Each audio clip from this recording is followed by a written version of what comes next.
Hermoso, ¿cierto? El texto que acaba de leer Rodrigo, la utilidad de las Escrituras, mis hermanos. Útil, tremendamente útil. Y el apóstol Pablo, que es el que escribe esas palabras, dice también que a él nadie lo puede acusar de que en público por las casas ha enseñado todo el mensaje. No hay ninguna palabra prohibida. Y los predicadores tenemos esa responsabilidad, que cuando el Señor nos pone un versículo, porque a mí me pasa eso. Yo no soy como esos telepredicadores que buscan mensajes y así como las ayudas, autoayuda. Entonces, mire, 4 pasos para. ¿No han visto eso? Eso, idea de ellos. Yo le pido al Señor y cuando estoy orando generalmente me pone en la mente, como conozco la Escritura, Santiago tanto, Filipenses, y yo le hago caso y empiezo a mirar qué es lo que el Señor dice y me habla a mí primero. Y por eso yo me paro con temor y temblor y le digo al Señor, Señor, sazona mis palabras con esa sal celestial para que llegue a los corazones. Que nadie crea que yo estoy buscándolo, el texto o la palabra estoy pensando en alguien en especial. No, no, no. El púlpito no se usa para eso. La palabra del Señor es la que el Señor quiere para su pueblo, la que nosotros necesitamos. Así que yo les invito a que busquen esta mañana Filipenses capítulo 4 y daremos lectura a los versículos 1 al 4.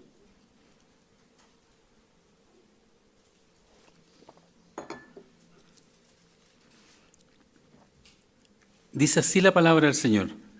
Así que, hermanos míos, amados y deseados, gozo y corona mía, estar así firmes en el Señor, amados. Ruego a Evodia y a Síntique que sean de un mismo sentir en el Señor.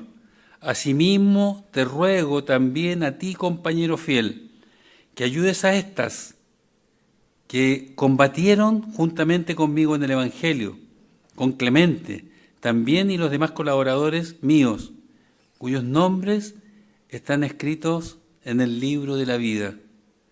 Regocijaos en el Señor siempre. Otra vez os digo, regocijaos. El Señor bendiga la lectura de su palabra. La iglesia de Filipos, en este tiempo que Pablo les escribe, era ya una iglesia madura. Fue fundada por Pablo y tenía muchos aspectos positivos, ejemplares. Sin embargo, la palabra del Señor nos muestra que aún las iglesias maduras pueden tener conflictos. Eso es lo que nos relata Pablo. Aunque les dice, fíjese, gozo y corona mía, recuerda esta iglesia con cariño. Sin embargo, tiene que hacer una amonestación pública a 2 hermanas, a Síntique y Evodia, que estaban en desacuerdo. Pablo entiende que las desavenencias entre los creyentes estorban la unidad de la iglesia, estorban el testimonio de la iglesia. Y por eso que, así como decía delante el texto, la palabra del Señor es para corregir lo anómalo, para instruirnos en la justicia de Dios, en la verdad de Dios. Eso es lo que pretende. Nosotros sabemos que la iglesia tiene un origen divino, la fundó Cristo. No es una invención humana, pero está compuesta por gente como nosotros, imperfectos, que vivimos además en un mundo caído que también influye sobre nosotros. Es imposible que no lo haga. De manera que no va a haber perfección en la iglesia hasta que Cristo venga. Se equivocan mucho todos aquellos que andan buscando la perfección en la iglesia, porque no la van a encontrar. Y cuando ellos no la encuentran, lo primero que se les ocurre es cambiarse a otra iglesia. Y se cambian a otra, y a otra, y a otra, y se lo pasan la vida cristiana en eso. No es la idea del Señor. Él nos llama en una congregación y debiéramos permanecer fieles ahí, aunque parece que eso se está esfumando. Por cierto, yo entiendo que hay cambios obligados, situaciones especiales, cambios de domicilio, incluso de ciudades, y muchas veces problemas de doctrinas severos que se dan en una iglesia, y claro, no podemos seguir ahí, pero no es lo habitual. Lo habitual es que en iglesias cristianas que se predica la palabra, igual, por pequeñas cosas, ya se está pensando en partir. La Biblia nos enseña, mis hermanos, que el fruto del Espíritu, que es conocido por nosotros, comienza con amor. Después sigue gozo, paz. 3 virtudes cardinales para la vida del creyente. Sin embargo, pareciera que muchos se empeñan en sacárselas de encima, arrojarlas lejos, y se quedan contentos siendo ellos mismos los que dirigen su vida, sin darse cuenta que no es otra que la naturaleza pecaminosa que tenemos, esa naturaleza antigua que lo único que consigue es que seamos odiosos, amargados y hostiles a los demás. Esa es la verdad. Así que los creyentes estamos llamados, mis hermanos, a mantener la unidad del Espíritu, a mantener la unidad de la Iglesia. Y para eso debemos ser guiados por el Espíritu Santo. Debemos aprender a superar las diferencias. Alguno podrá decir, pero es que lo que me hizo no tiene perdón de Dios. Eso es falso. El único que no tiene perdón de Dios es el que no recibe a Jesucristo como su Señor y Salvador. El peor maleante, como lo fue en la cruz, por ejemplo, ese que fue crucificado, pudo tener salvación. Cualquier pecado es perdonado. Ese es el amor inconmensurable de nuestro Dios. Por lo tanto, no puede decir, es que es tan grande lo que pasó que no se puede, no puedo reconciliarme. Hermanos, sí, a eso está hablando el Señor. De eso se trata, cuando son cosas graves. No cuando alguien en el desayuno se comió mi pan y yo me enojé con él. Y entonces tenemos que reconciliarnos por eso. No, me miró feo. No son esas cosas, son cosas graves. Justamente a lo que nos llama el Señor. Ahí, a poner por obra la palabra del Señor. Jesús es nuestro ejemplo. Lo estaban crucificando, lo habían maltratado, lo habían ofendido, se habían burlado de él. ¿Y qué dice él? Padre, perdónale, no saben lo que hace. Sigamos la huella del Maestro, por hermanos queridos, en todo. Y eso es lo que nos dice la palabra del Señor a través de Pablo esta mañana. Es un llamado a que nos reconciliemos si estamos con alguna dificultad con otro. Un llamado a la reconciliación. Y la palabra del Señor nos dice que la reconciliación parte del amor fraternal. Ese amor que Dios derramó en nuestros corazones. Una doble porción, hermanos, porque el amor ya lo puso Dios en nosotros desde que nacimos. Por eso podemos amar a nuestros padres, por eso algunos aman a sus familiares, algunos niños aman a sus profesores también cuando son pequeños ellos. Después comienzan a odiarlos, pero en ese momento no. Y cuando somos creyentes, Dios derrama más amor, del amor ágape, ese amor incomparable de Dios. Por lo tanto, el amor fraternal. Fíjense ustedes que aquí mismo, en este mismo capítulo, en el versículo 10, Pablo le dice a los filipenses, en gran manera me gocé en el Señor de que al fin habéis revivido vuestro cuidado de mí, de lo cual también estabais solícitos, pero os faltaba la oportunidad. Comprensivo Pablo también, ¿eh?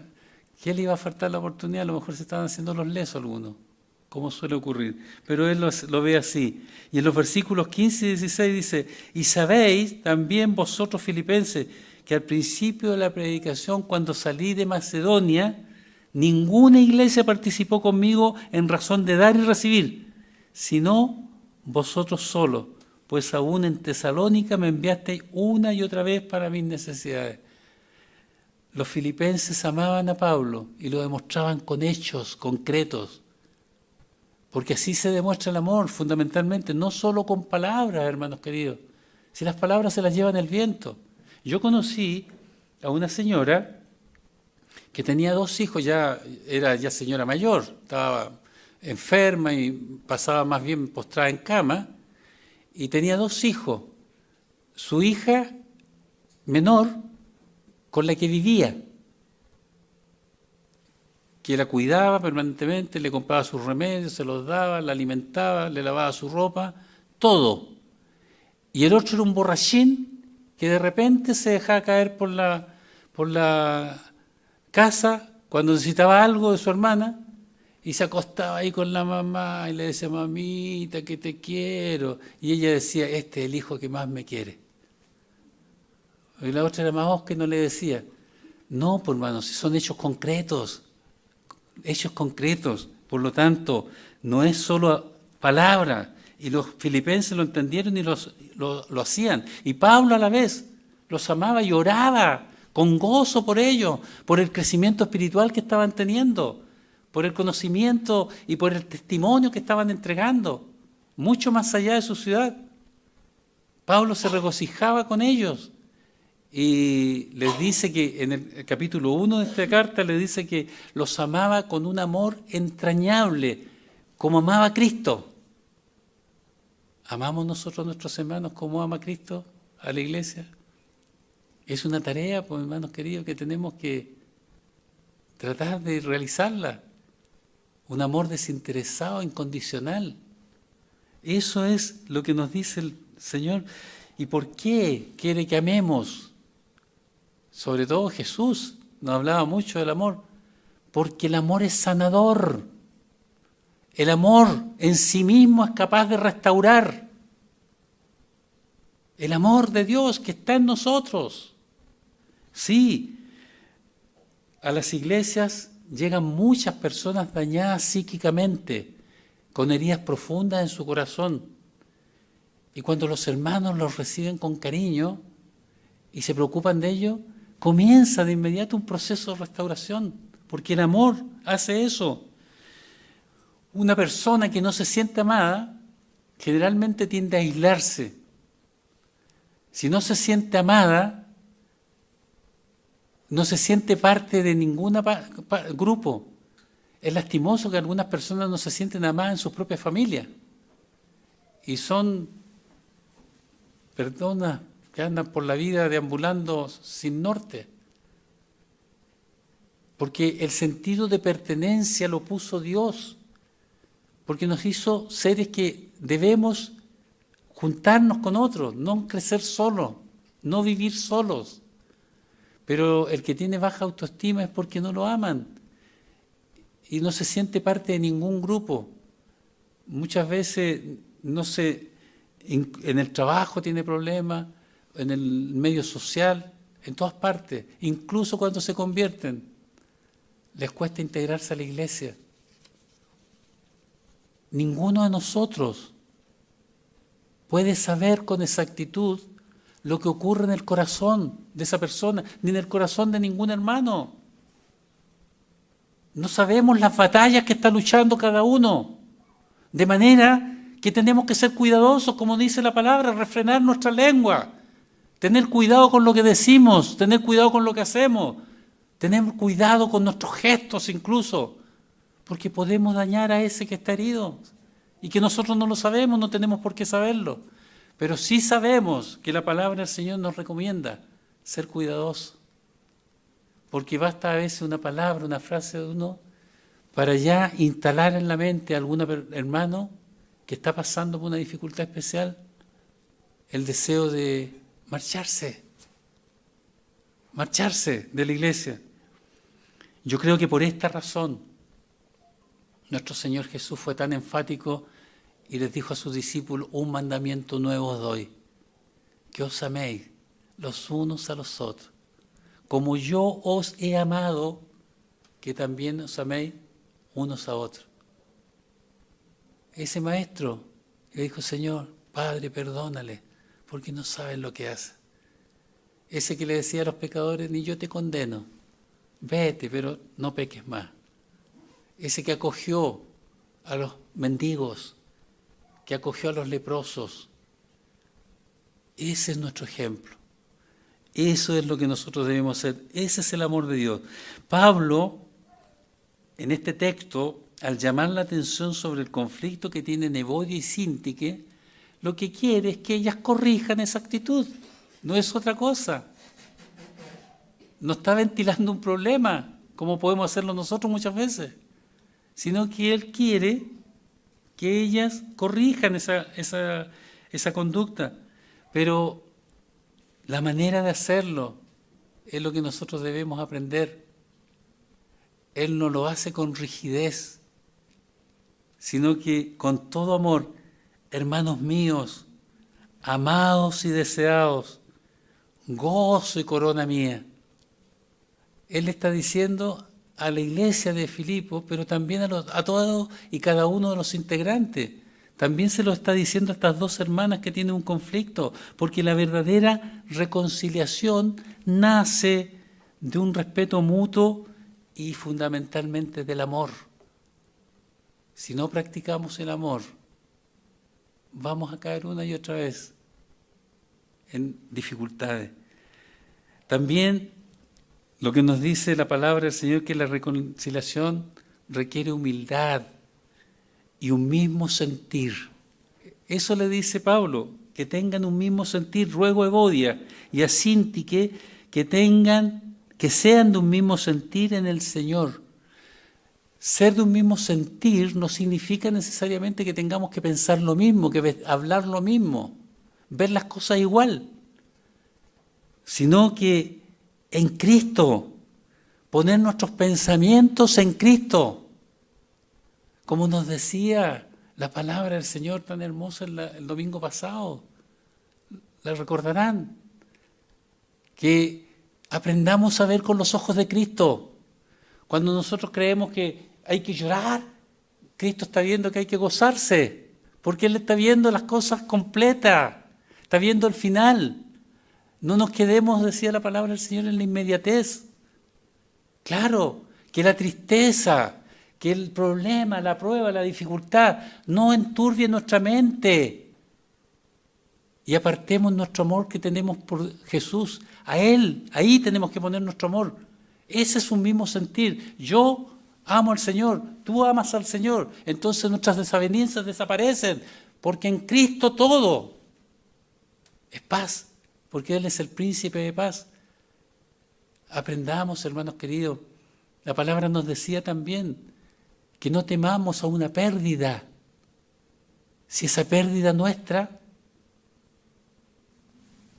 glorifica a nuestro Dios. Practiquemos la palabra.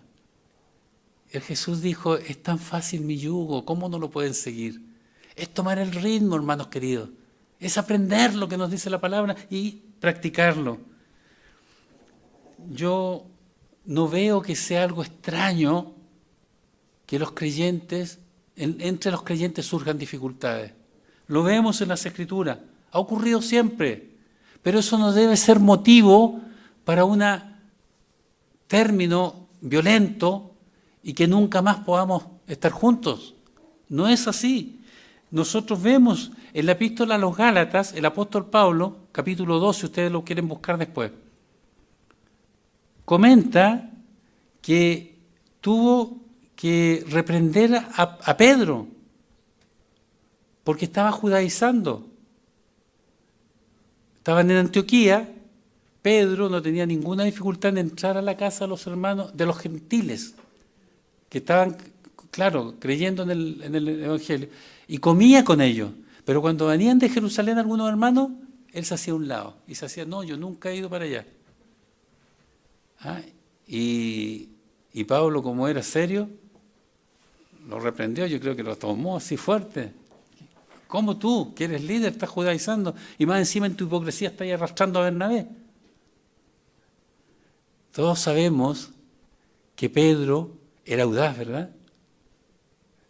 Cuando ve caminando al maestro, el primero que se le ocurre, deja que yo también vaya. Audacia, porque podía ahogarse. Estaba en el medio del mar. Y era también impetuoso, ¿cierto?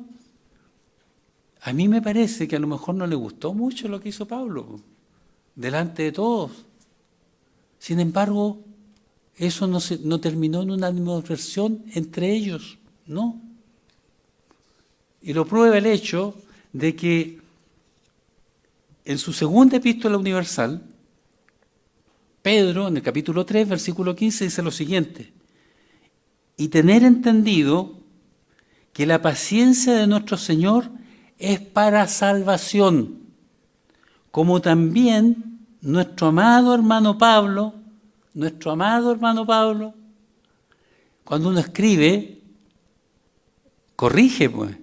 Dice, no, le estoy poniendo mucho, le estoy poniendo poco, lo amo de verdad, no tiene que pensar, no, lo amaba, por eso no le costó poner, nuestro amado hermano Pablo, según la sabiduría que le ha sido dada, os ha escrito. No hubo una animosidad posterior. Somos cristianos, pues hermanos. ¿O no lo es usted? ¿Cuántos cristianos hay aquí? A ver, levanten la mano. No todos se sienten cristianos. Bueno, oremos pues, para que el Señor a todos nos convierta. Sí, también tuvo un desencuentro con Bernabé. Ellos hicieron el primer viaje misionero de Pablo juntos. La iglesia de Antioquía los envió a los dos juntos. Y llevaron a Juan Marcos, el autor del Evangelio según San Marcos. Era joven. La Biblia nos muestra que era hijo de María, que al parecer era la dueña del aposento alto donde se juntaron 120, o sea, una casa grande. ¿Quién tiene las casas grandes? No los pobres, ¿cierto? Así que tiene que tener una buena situación, entonces era un niñito bien. Y en Pergia y Panfilia algo no le gustó, mucha dificultad, y se devolvió para Jerusalén y los dejó. Entonces cuando Pablo le dice a Bernabé, ¿te parece que vayamos a visitar a los hermanos de las iglesias que se constituyeron? Lo que es el segundo viaje misionero. Claro, me parece, le dice Bernabé, pero llevemos a Juan Marcos. Y Pablo se acuerda, este nos abandonó. No, Juan Marcos no va. Es que si va, pues, si es mi sobrino, es que no va a ir. Por eso que también lo leía Rodrigo, airaos pero no pequéis, no se ponga el enojo, el sol sobre vuestro enojo.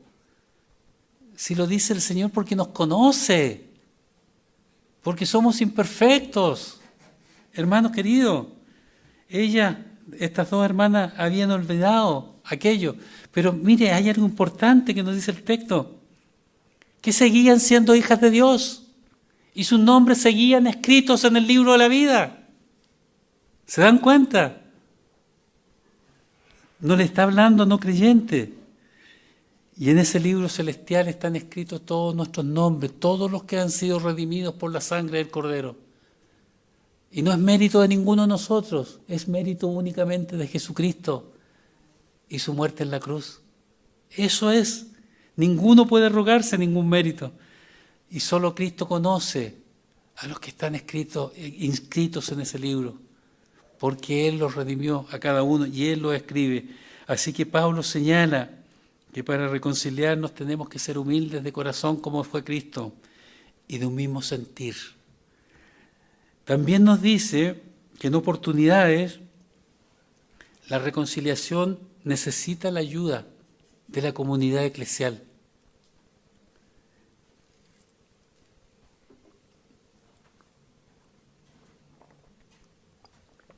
Pablo le pide aquí al compañero fiel.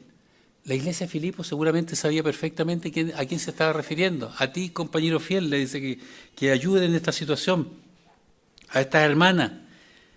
Porque la reconciliación no siempre se logra sin la ayuda de los hermanos, sin ayuda de terceros, que puedan hacer ver las cosas mejor y que se llegue a un acuerdo, una reconciliación. El apóstol Pablo señala que ambas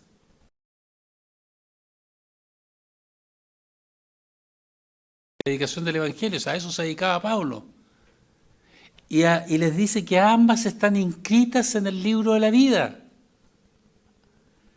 ¿Qué es lo que les está diciendo con eso?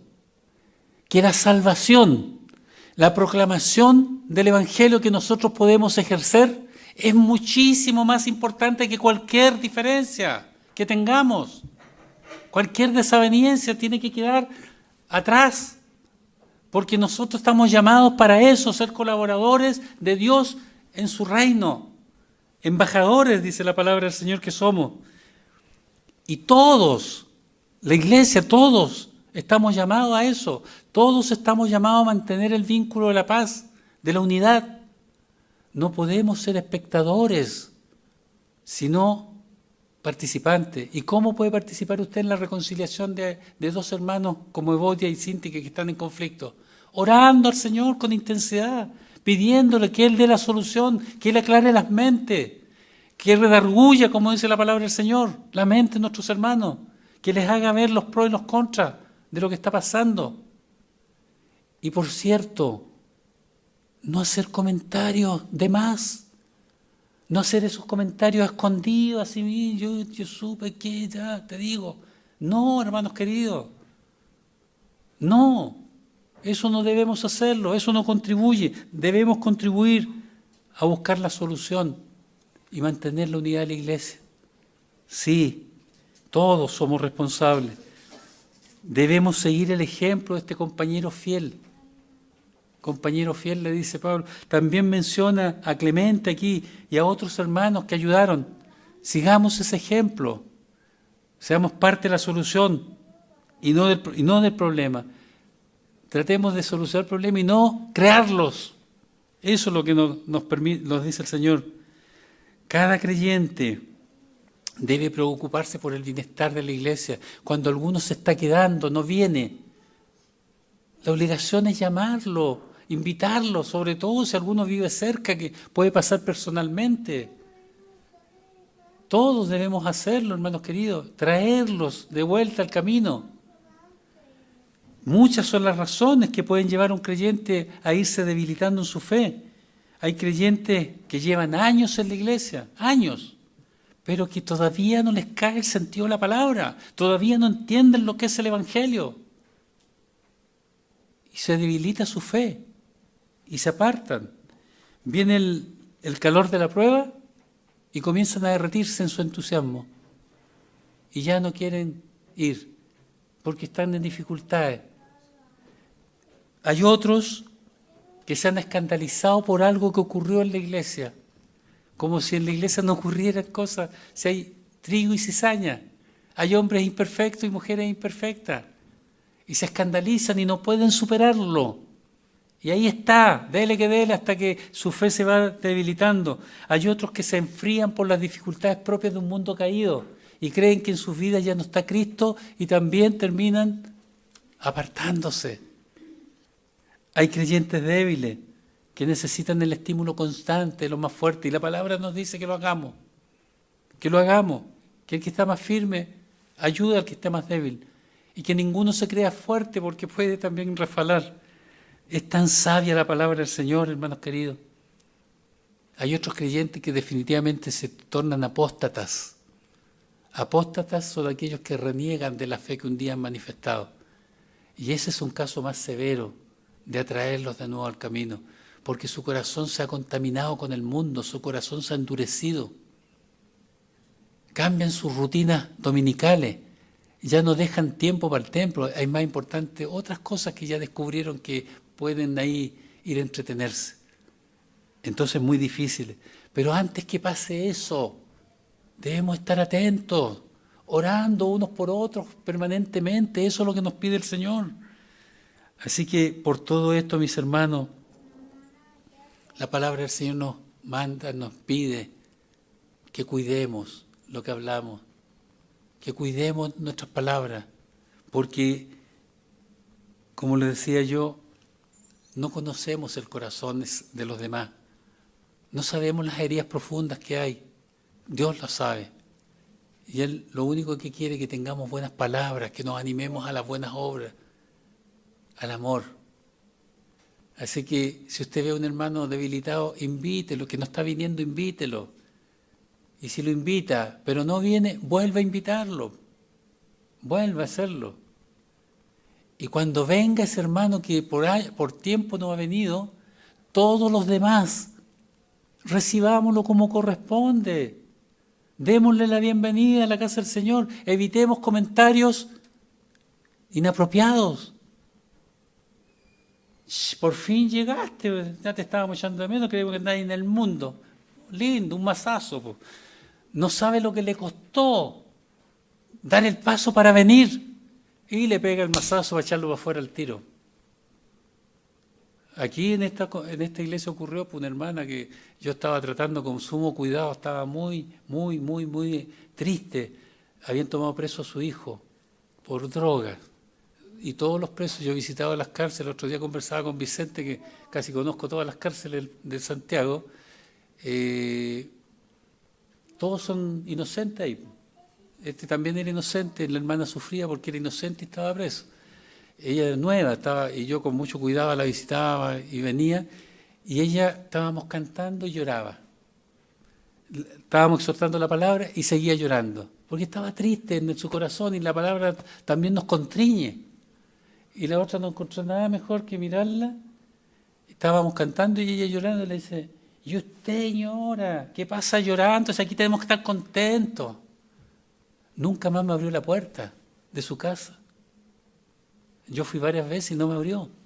Quedó tan lastimada, la lanzó hacia afuera por la imprudencia. Seamos sabios, pues si la palabra del Señor nos dice que seamos sabios.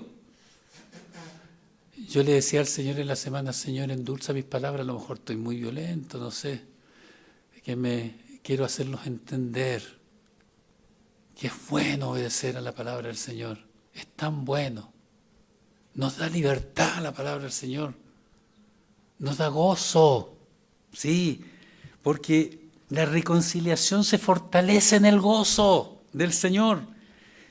Pablo les dice, regocijaos en el Señor siempre. Otra vez os digo, regocijaos.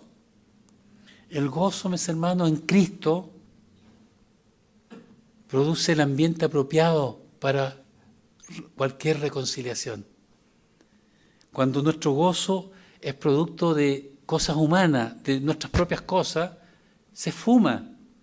Y no ofendemos fácilmente por cualquier cosa, pero cuando el gozo proviene del Señor, el gozo que produce el fruto del Espíritu, ese gozo de estar y de pertenecer a Cristo, es diferente. Nuestra mente está tan llena de la presencia del Señor, nuestra mente está tan preocupada en las cosas de arriba y no en las de la tierra, que le resbalan las cosas, ni le importan, por hermanos queridos. Claro, yo no digo que no nos va a molestar, nos puede molestar en un momento, pero andando unas horitas ya, dice, bueno, el hermano se equivocó. No, ¿qué tiene? No importa, y no le dabas lugar. Porque no hay tiempo, hermanos queridos. Una iglesia que se goza en el Señor es una iglesia que está unida. Por eso Pablo le dice, regocijaos en el Señor siempre. Otra vez os digo, regocijaos. El Evangelio, mis hermanos, no fue hecho para que nosotros, los cristianos, ganemos discusiones, sino que ganemos almas para Cristo, para que ganemos hermanos para Cristo. Eso es lo que debemos entender. La iglesia es un instrumento de paz y todos nosotros somos parte del cuerpo de Cristo, todos nosotros. Así que regocijaos en el Señor siempre no es una frase que Pablo lo dice en forma retórica, sino que si seguimos los preceptos bíblicos, si entendemos la palabra y la obedecemos, la practicamos de verdad, nos hacemos cargo de ese amor que Dios derramó en nosotros, vamos a sentir ese gozo, porque el Espíritu Santo se va a encargar de producirlo. Un gozo que no proviene de un optimismo momentáneo, un gozo que no es porque tenemos una mente abierta y alegre, sino que porque sabemos que Dios controla todas las situaciones. ¿O no lo sabe usted? ¿Controla a Dios o no? Claro que sí, pues. Así que tenemos, hermanos, que gozarnos siempre. ¿Se fijan que nos dice, bueno, gócense cuando estén cantando, alabando, cuando se junten? No, siempre, siempre. Cuando estoy en mi casa, cuando estoy en mi trabajo, cuando estoy caminando por la calle. A eso se refiere. Y Pablo tiene autoridad para decirnos, porque él es nuestro ejemplo. Cuando escribe esta carta, él está preso en Roma. Oiga, las cárceles todavía en el día de hoy son terribles. Nadie se goza por estar en la cárcel, nadie quiere estar en la cárcel. Y Pablo estaba en la cárcel. Sin embargo, esta carta es la más gozosa y la más llena de amor que escribió. ¿Qué mejor ejemplo que Pablo para que podamos nosotros gozarnos, aún en medio de las dificultades? Siempre, como dice él. Así que, hermanos queridos, la palabra del Señor nos dice esta mañana, nos enseña que el Evangelio no solo transforma nuestra relación con Dios, también con nuestros hermanos, con las demás personas. Dios quiere que estemos bien con todos. Eso es lo que nos enseña. Y el apóstol te invita esta mañana, mis hermanos, a superar cualquier desaveniencia que tengas con otra persona, porque somos un cuerpo en Cristo, somos una unidad. Nos exhorta a expresar el amor que Dios ha derramado en nuestros corazones, a contribuir en la solución y no ser el problema. Y por sobre todas las cosas, que nos gocemos en el Señor siempre. Que el Señor les bendiga.